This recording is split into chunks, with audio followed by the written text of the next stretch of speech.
কথাও বলবি না তুই, সোজা বের হয়ে চলে যা। কাল তোকে ডিভোর্স পেপার পাঠিয়ে দেবো, ওখানে সাইন করে দিবি।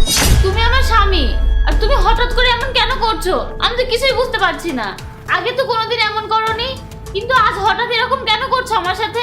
আর ডিভোর্সের কথা কেন বলছো? তোমার সন্তান আমার পেটে।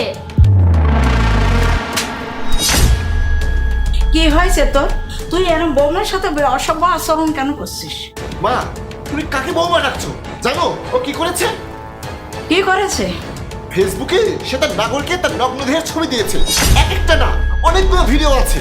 তুমি ভাবতে পারো ও কতটা জঘন্য মেয়ে? ছি ছি ছি ছি, আমার তো ওকে খুন করে ফেলতে ইচ্ছে করছে। আমার তো এখন সন্দেহ হচ্ছে ওকে, মনে হচ্ছে ওর পেটে যে সন্তান আছে সেটা আমার না।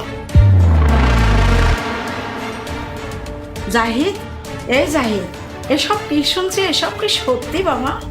মা, কেউ কি তার স্ত্রীর উপরে এমন অপবাদ এমনি এমনি দেয়?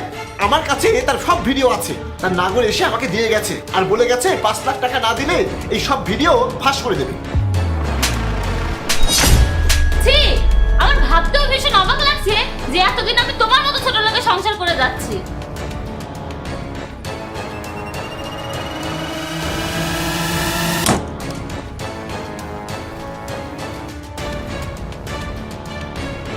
এই দেখ, এটা কি তুই না?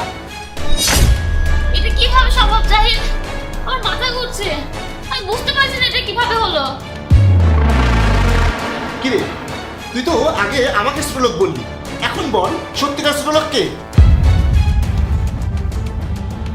কি রে, কথা বলছিস না কেন? যা, চলে যা এখান থেকে।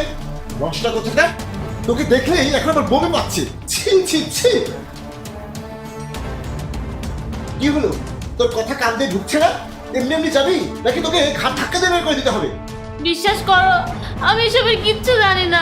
প্লিজ তুমি আমার কথা বিশ্বাস করো। আমার কথা শোনো, তোমাকে যে ভিডিওটা দেখালাম সেখানে যে নগ্ন মেয়েটা শুয়ে আছে সেটা কি তুমি না? হ্যাঁ, আমি।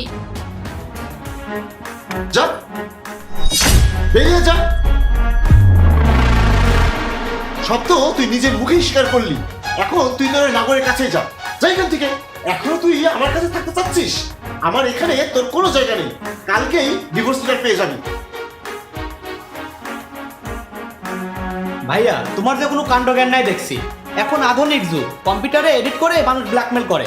যে তোমার কাছে গিয়ে টাকা চেয়েছে সে আমার কাছেও এসে টাকা চেয়েছিল, আর আমি আগে থেকে